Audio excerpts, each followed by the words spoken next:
Тэгээ төсвийн хүрээний мэдээллийг харахад нэлээд хүндрэлтэй байгаа нэг асуудал бол өрийн харьцааны асуудал болсон байна. Бид ч одоо 70 руу дотоодын нийт бүтээгдэхүүний өнөөгийн цэнээр илэрхийлсэнд харьцуулаад үзэх юм бол нэг 70% болчих юм бол тэгэл одоо хүндрэлээ гэж ингэж үзнэ шүү дээ. За цаашдаа ирэх одоо энэ 23 онд ингээд төлбөрүүд нэлээд хүндхэн төлбөртэй байгаа учраас 65 тэгээ 24 25 оноос буурна гэсэн байгаа. Ийм магадлал хэр байна уу гэж. Энэ 23 оны хувьд бол нэг зүйл дээр би санал нийлэхгүй байна. Энэ нөгөө хөгжлийн банкны чинь зээлүүдийг одоо засгаас баталгаа гаргаж ингэж төлөх юм орж ирсэн байгаа байхгүй. Тэгж болохгүй. Одоо ингээл гаднаас зээл олж ирчихэл тэгэл нөгөө экспортыг дэмжихгүй. Тэгээ нөгөө улс төрчид нь аваад одоо цогцсон. Би ч нөгөө ажлын хэсэгт ажилласан шүү дээ. Ийхт үнэхээр одоо арайчтай юмуд их байсан. Тэгээ одоо эндээс харахаар юу гэж харагдаж байгааг вэ? За энийг ингээд зээлийн засгаас төрөөс баталгаа гаргаад ингээд хаагаал.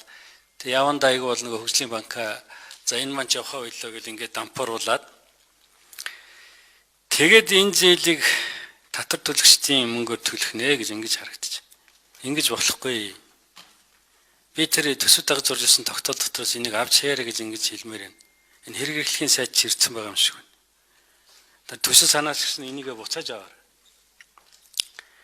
Тэгээ улсын мөнгийг идэж ууцгаачаад тэгээд одоо баталгаа гаргаад идэг гэж болохгүй шүү дээ.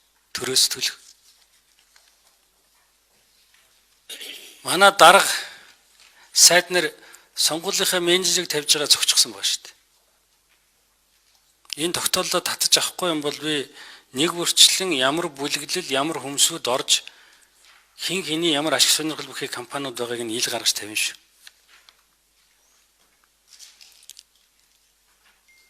Тэгээ экспортод дэмжихгүй, өнөөдөр экспортын орлого нь буурчихсан. Валютын ханш өсчихсөн. Өөрсдөө зээлийн аваад тэгээ тэрнгээрээ одоо төлж чадахгүй болчихсон. Тэгээ энийг улсаар татвар төлөгчдийн мөнгөөр төлөвлөх юм явж иж болохгүй. Тэгээ одоо энэ төсвийн хүрээний мэдээллийн энэ 23 оны дээр байгаа энэ үзүүлэлтийн чинь гол өсөж байгаа юм бол энэ зээлүүд байгаа байхгүй. Хөгжлийн банкны зээлүүд. Тэгээ энийгээ төрөөс баталгаа гаргаж төлөх юм орж ирсэн байлээ. Энэ бол байж таарахгүй. Төсвийн хилцүүлгийн явж төсвийн байнгын хороо ажлын хэсгийг анхаараарай гэж хэлмээр байна. Тэгж одоо дампууруулаад би одоо бүр нэг жишээ хэлье.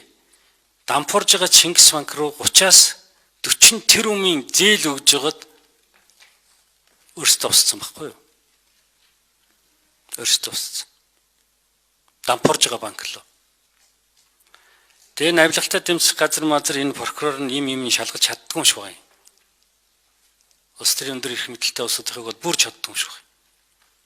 Тэгээ зөвхөн нэг дээд зээл авсан хэсэг нөхдүүдийг нэг хорсон болол ингээл энэ хэрэг замхарж штэ. Одоо нөгөө төр хороо яасан байхгүй. Төр хороон дарга нь одоо нөгөө гудамжны төгжрөл зохицруулна гэдэг ингээ яваад гэсэн. Ингээ албаар манай их хурлын дарга энийг бүр ингээд байхгүй болгож штэ. Санаатаагаар. Танай сайд бол нэг гол хөгжлийн банкыг дампууруулсан хүний нэг шүү.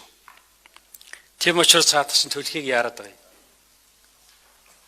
Тэгээ энийг авч хайсан чинь дээр шүү. Ер нь бол ийм буруу жишг тогтож болохгүй. Читүү дээр тэгсэн, одоо энэ дээр тэгсэн. Надад одоо хэний ямар компаниуд байгаа нь бүгд биш шүү дээ. Бүгд. Хэний ахын, хэний дүүгийн, хэний нэхнэрийн ноолуурлуу хин хийсэн бүгд бий. Тэгж болохгүй байхгүй. Тэрийг л би яриад байгаа юм.